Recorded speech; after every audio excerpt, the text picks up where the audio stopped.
Hello, everyone. Welcome to another recorded lecture. So, today's topic is going to focus on analysis, which most students have a lot of difficulty, even though everyone analyzes in many different ways throughout your day. But reading literature, for some reason, people just get a little bit too overwhelmed or anxious about how to properly analyze literature. So, we'll take a look at a couple of different elements. So let's look at kind of what this course is based on. So if we were in a literature course a little over 100 years ago, it would be completely different. Ever since the 1900s, theory and criticism become central to literary studies and cultural studies in general. If we were in a literature class about 140 years ago, we would just be explicating. I would give you a short story or give you a poem, and you would tell me all the literary devices that were contained in it, and that would be the end of the day. We do much more important, basically analyses of literature now because we have all these kind of theoretical frameworks. So the driving force with the history of criticism is really interpretation. So whether the theory is concerned with social, political, philosophical, religious, historical, literary aspects, whatever, we uncover and interpret subtext. Subtext, if you haven't heard this term before, is the hidden or implied meaning. So the major questions for literary critics are, what is interpretation? What is it? How can we have different interpretations of the same piece of art? So what we look at is personal reader response, appreciation, evaluation, explication, exegesis, the critical explanation, historical reception, and critique. What is literature with a capital L, right? What's worthy of study? What qualifies as things that we should study as literature? And what is just literature that we don't need to study? Huge debate. And then the last one, of course, is what are the social implications? How does literature influence society? And how does society influence literature? So these are the kind of major elements that we want to think about, especially in a context like ours, because film is much more obvious, I think, for these three questions. And I think we could really get into, especially the social implications. So what we're doing for the most part in this class is what's called new criticism, and developed in the 20s and 30s, peaked in the 40s and 50s.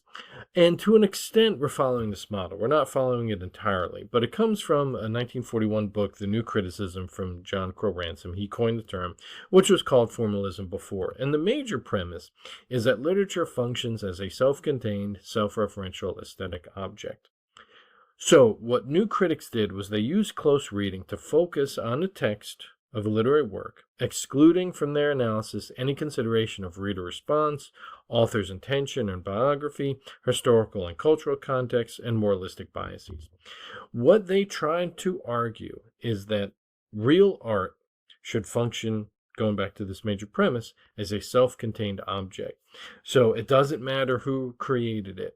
It could be the nicest person in the world, or it could be the worst person in the world. Let's just look at what the work is by itself. Obviously, that is a huge issue because, if African American art, for example, is kind of important if you're a black person versus a non-black person, right? And so there's all these kind of issues, which is why we're not following this new critic kind of idea entirely. But this part here, the major premise, is very crucial because this is still a guiding force in literature and film. We want to study film as a contained object. We also want to talk about it as a product of the world, but it is helpful, especially to analyze, to look into the moment, right? To not think about everything going on, but just look into it. So again, we won't be following it entirely, but it is going to be kind of a guiding factor, especially when we get into trying to analyze literature and film. Sometimes beginning with segments is better than trying to figure out a whole thing, for example. So questions that students obviously have often: what is analysis and what does it mean to analyze? I always compare it just with a dissection, right? That's what we're doing. A close reading is a dissection of a text. In this case, we have two forms of text. We have the literary text, and then we have the cinematic text. Both are objects that we can analyze. What we want to do is what close reading is involved with. Careful, sustained analysis of a text, focusing on significant details, patterns, typically examining the form, the craft, and then ultimately the meaning of a work. And we do this on a regular basis in different settings.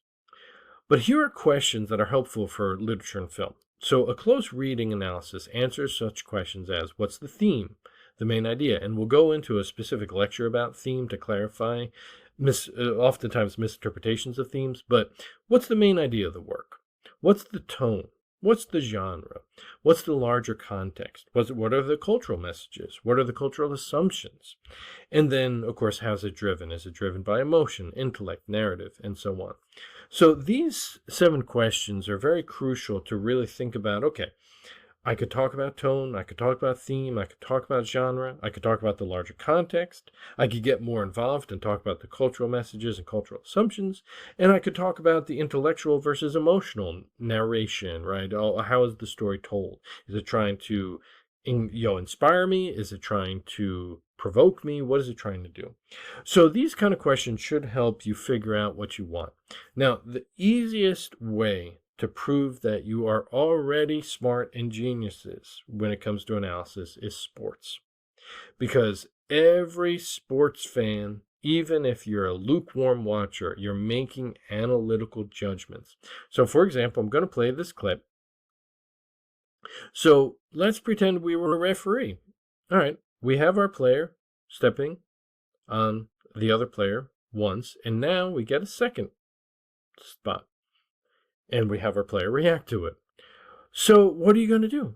So if you're obviously one fan versus the other, you're probably going to interpret this action. I don't want the volume just so it's not competing.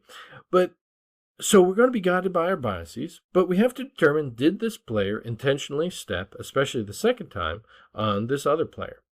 And I'm not using names because obviously you could see there are certain biases already. But, you have to make an analytical interpretation. The players are not going to speak the truth. We're going to be guided as audiences between one or the other. We're going to focus on a team, and we're thinking that our team is going to be good and the other team's going to be bad. So we make analytical decisions in every situation that we come across, whether it's a text, whether it is a sports clip, whether it's a TV show. We do analyze on a regular basis. And that's what's very important, is to look at all the different things. Now, here's where we get into the issues that students have typically, is when we get into issues of summary versus argument. Now, while your thesis should summarize the essay, it shouldn't simply be a thesis. And when you're writing analytical thesis statements, which you will for everything that you do in this course, it's hard and it's okay. But here's a couple of things that you want to think about. So let's take this example. So this essay will dissect and analyze the characterization of Guardians of the Galaxy. That's not a thesis statement because it's telling me what the essay is going to do. There's no actual argument. So let's look at what a couple of students have done to revise their initial thesis. So in this case, this one student had this one as their first, which again is not a thesis statement because it's not an argument. There's no argument here. It's just telling me what the essay is going to dissect. So here's where you want to be more direct, and here's where you get into a more specific element of analysis. Now, this was their final thesis statement.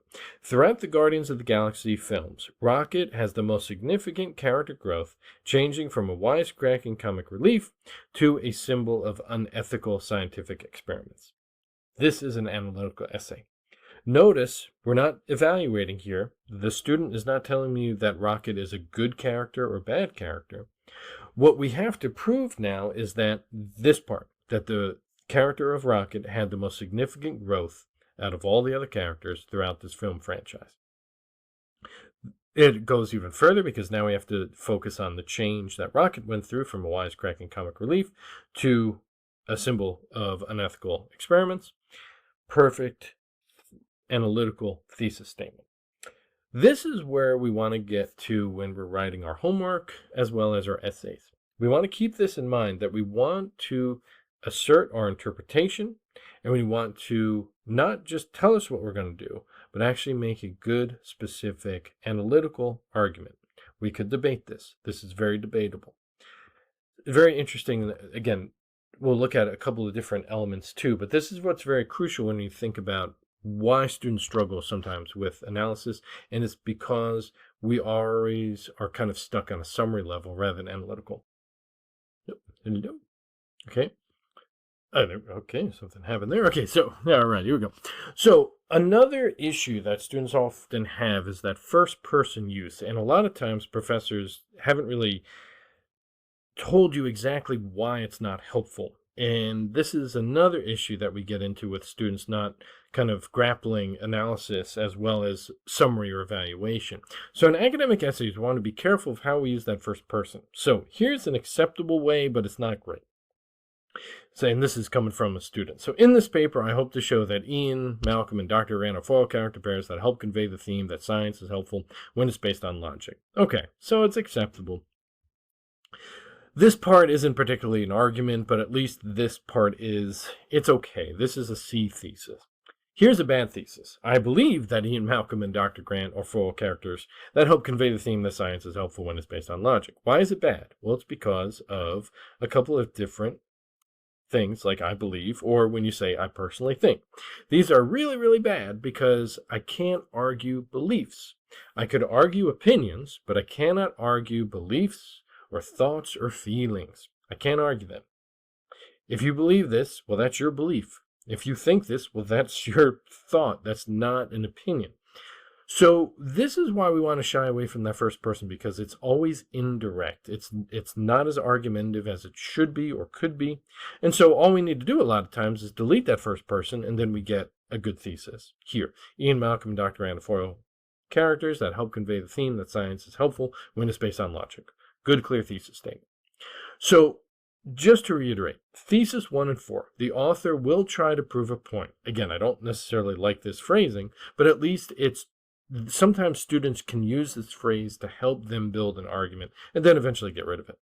The problem with 2 and 3 is that the authors are showing what they believe or think, not making a direct argument. So that's not the point of an academic essay. The point of academic essay is to make a good, specific argument. So let's go even further with this idea. In academic writing, analytical arguments are based on interpretation, yet they should be written in direct ways. So, for example, this is the best reason why we don't want to use that first person. I believe in God is not debatable. It's someone's belief. Even further, I think God exists. Well, that's not debatable. It is someone's thought. It is not an opinionated assertion. However, this is God exists. Well, now we could debate that. Now we could argue it, since it takes a direct stance. And this is why we want to shy away from that first person, because typically first person use do not take direct stances. And I use this example because it's very relatable to all of us, but this is a good way of thinking about it. I believe in God. We can't debate that. I think God exists. Well, good for you. I can't debate that. But all of a sudden, if you tell me God exists, well, now we could actually get into an argument, because we could say, yes, he does, or no, he doesn't. And so that's why, or we could say, hey, there are gods, not just one God. Like, there's so many ways to argue this. The person has to explain why God exists, and that's where the argument is, and that's what we do with analysis. That first person I typically reduces the strength of assertions, which is why we want to avoid it, and that's the kind of key issue with this. So, as I said, in terms of the goal of analysis, let's now look at that subtext idea. So, subtext is the underlying meaning behind what is said or written. It is implicit or often metaphorical with its meaning. Subtext is a meaning we derive from what is not directly stated or presented. We encode subtext in order to understand it. Very simple concept, but very huge implications, because it shouldn't exist. Words should just mean what they are. If you ask me how I'm doing and I say I'm fine, it should literally mean I'm fine, but we know a lot of times when people say that, they're not fine, because it's a way of social conditioning and social contracts and all sorts of things. So, as I said, implication. So let's look at things through implication. The best example I could do, and I heard this too when I was at school, what could you possibly do with an English degree, right? Yeah, this has subtext to it. This is not just a question. It's an implication. You know it. You've probably heard it maybe with your degree. The question implies that there's an aspect of being an English major that is unhelpful or unproductive or unprofitable or impractical. Why?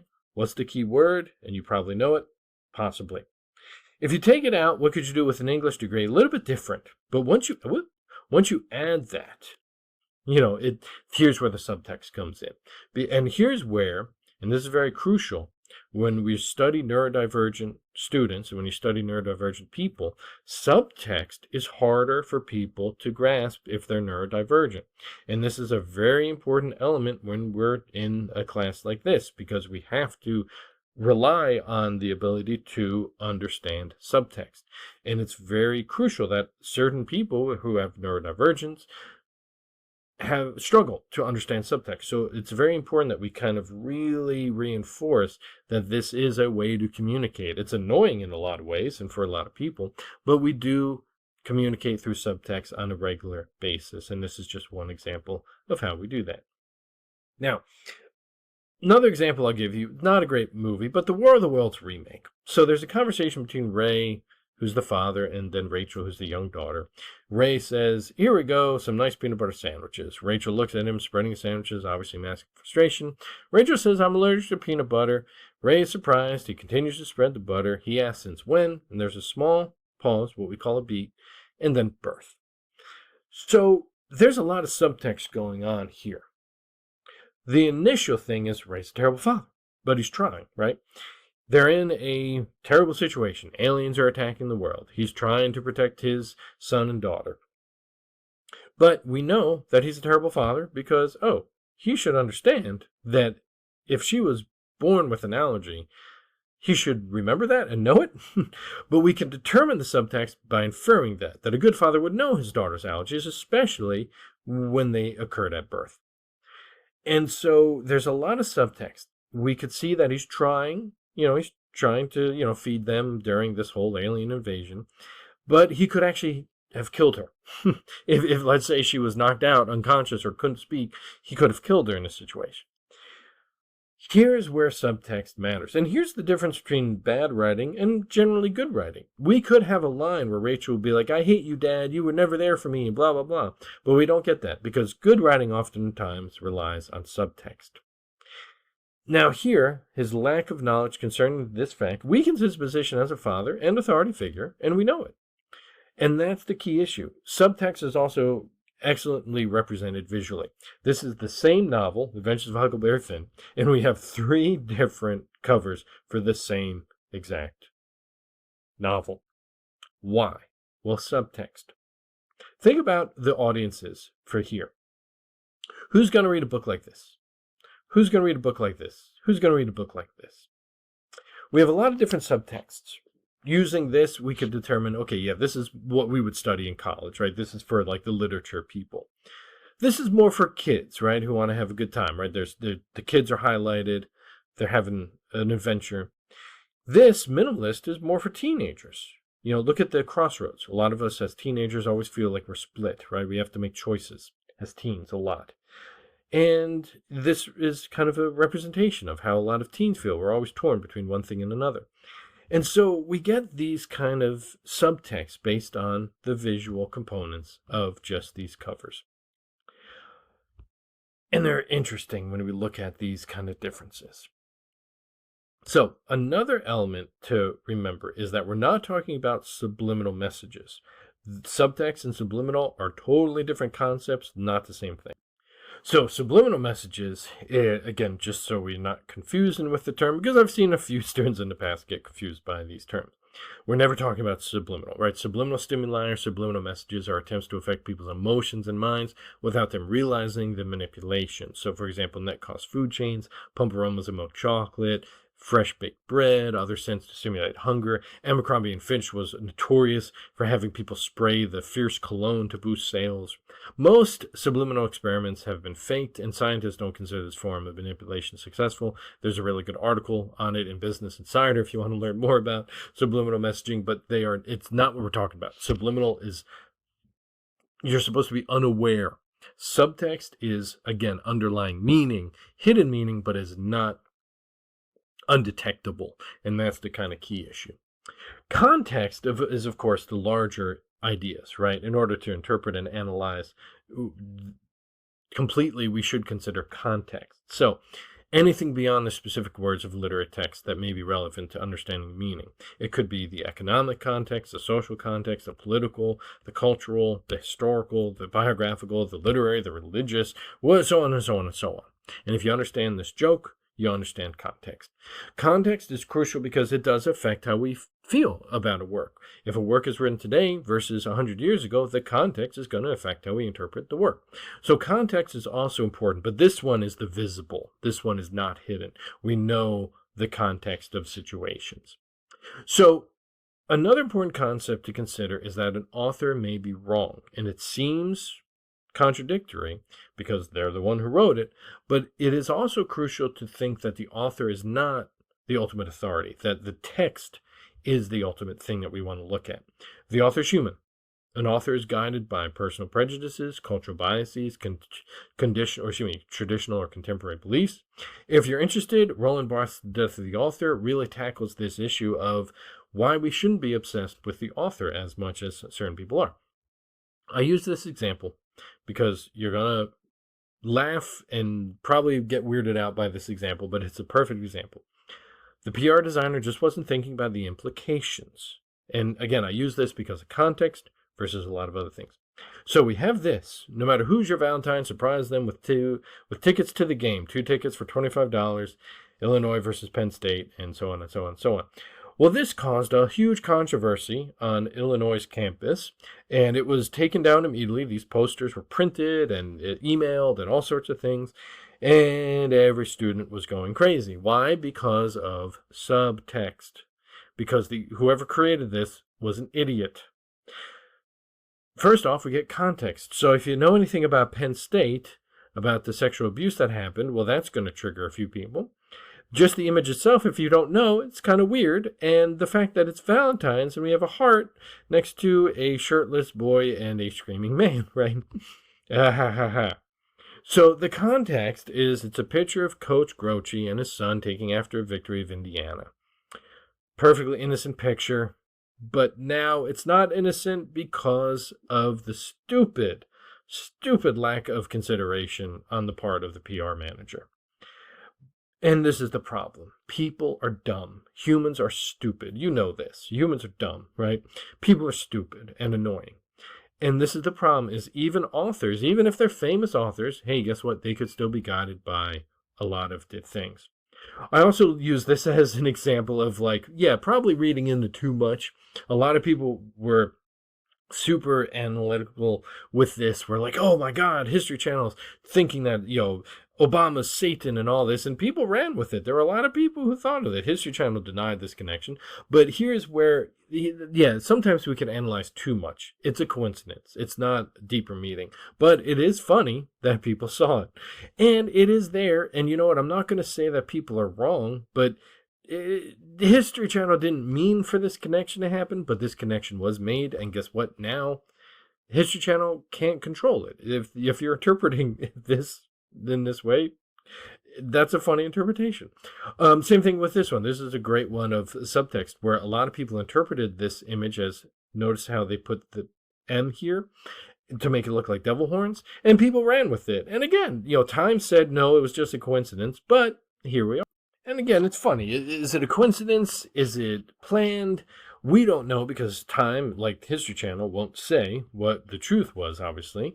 But it is, I'm not going to deny people's interpretation because it does look like devil horns.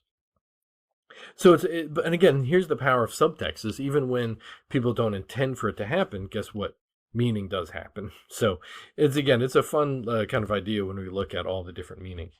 Now, as I mentioned, when we talk about meaning as well, we also want to look at the cultural assumptions or the cultural axioms that are being conveyed through literature and film. All forms of media reinforce cultural assumptions. What we're looking at is this idea of axioms. What we really perceive as truths are, in fact, axioms. Axioms basically are premises that are so evident as to be accepted as true without controversy, like going to school, like money, all these things that really aren't true, but we just accept them as true. And they can be positive or negative. For example, the idea all men are created equal. That's an axiom, right? For an axiom for our country. So when we look at it, ads are very easy, right, to look at cultural assumptions and cultural axioms. This one was a very maligned ad from Carl's Jr. This ran a lot. She tells you size doesn't matter. She's lying. And we get all these cultural assumptions about what women should look like, about what men should be like. All these things are being conveyed through this simple ad that's trying to be witty and sexual, but is more insulting, I guess, to most people than anything, because it is insulting to both women and men, right? The fact that women are liars and men are judged solely by sizes of certain anatomies. And so this is what happens, though. And this is why we study art, because all art conveys messages. This was a very controversial ad from Ace Laundry Detergent, White Wins. Think about the cultural assumption there. And a lot of people got mad at this ad, and it was taken down for that reason. And even here, right, this American football, the tougher football, right? Everything has a message to it. Everything is weaponized. Everything can become easily political because we create art to convey messages. Even advertisements are a piece of art, right? Even though they're not maybe that sophisticated, but they still convey messages. And this is what you want to train your brain to look for, is all these different underlying meanings that are there. The idea of, again, like American toughness and rugged individualism, all of that is encapsulated in just this simple ad because it does make a stance. Again, the tougher football. It's making a clear stance that soccer isn't as tough as what we call football. So be aware of these things, right? Think about these things as in this class as well as beyond. So what are we doing? Overall, the purpose of close reading is to build a larger analysis. It's the building blocks. We want to think about patterns, meanings, cultural assumptions, cultural messages, all these things. Any artifact can be better understood through close reading. Your thoughts evolve not from someone else's ideas about the reading, but from your own observations. The more closely you can observe, the more original and exact ideas you'll have. The best way to read is to think with the author by making extensive notes as you read. Think about lines that are important, passages that are important. Approach the text as forms of art, entertainment, and craft, not just one or another. And I think that's the crucial difference. Many people just are stuck at the entertainment stage. They just consume art for entertainment purposes. And even though their brains are working, right, they just don't think. They want to, they're using it as a, emotional kind of crutch. We're not thinking, right? I'm just consuming. But if you want to study literature and film, that's the difference, is you want to think about it as all forms. It is a form of entertainment, but it's also a form of art. And it's an art that was crafted, created methodically, specifically. And so you want to think about kind of literature and film in that way. Obviously, if you have any questions, email. If you need it in alternative formats, contact ARC or myself. If you have any questions, please post to the Canvas general forum or email me. If not, enjoy the semester and take care.